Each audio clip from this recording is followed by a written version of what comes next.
Borussia Monchengladbach 5-0 in one of the finest displays ever seen at Tannadice.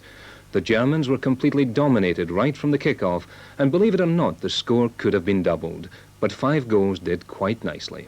Sturrock signalled the start of the blitz when he split the Borussia defence with a superb through pass for Ralph Milne to blast into the net in the 36th minute.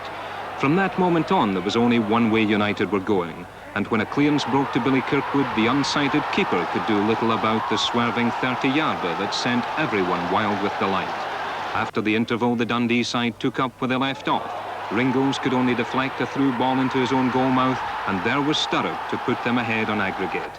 For the first time, a touch of nervousness crept in, and McAlpine's legs came to the rescue. In the 75th minute, however, the doubts were over. From Bannon's corner, Sturrock struck the post, and Hegarty was on the spot to finish things off. And how about this for the perfect ending to a dream evening? Eamon Bannon's solo goal will surely be talked about for a long, long time to come.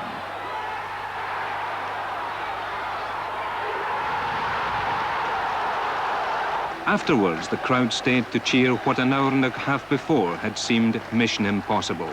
But all along, manager Jim McLean had said his team could do it, and I asked him if he ever thought it would be quite like that.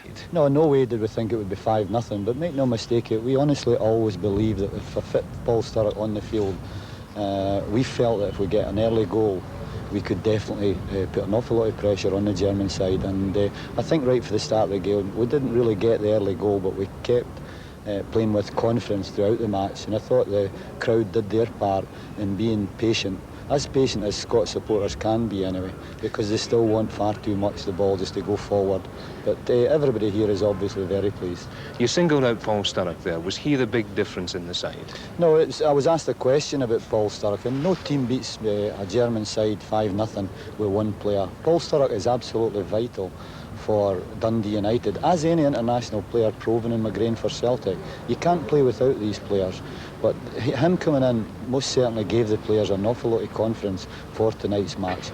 But the other important factor was that we beat Aberdeen last Wednesday, and that done an awful lot for the confidence of the players.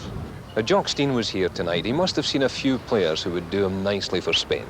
You've got me smiling here, you better watch what you're saying.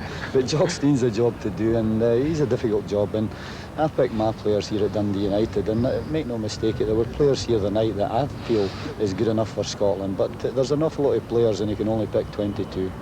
Would you single out anyone else other than Paul Sturrock for praise? Well, I think Hamish McAlpine has come out under quite a bit of criticism, especially even from me, because he's playing well below what he's capable of. But he needs a wee G-up now and again, and I thought he responded magnificently tonight. There was 2 saves in that match, and he had nothing else to do, but he had 2 saves to make, and they were both magnificent saves, in particular the one when I think it was 3-0 at the time. If they'd scored, we were out. The Eamon Bannon goal was something special too, wasn't it? Well, that again had me smiling, and I was out the box again. I hope that the linesman didn't see me. Looking to the draw at the weekend, is there anyone you would like to meet in the next round?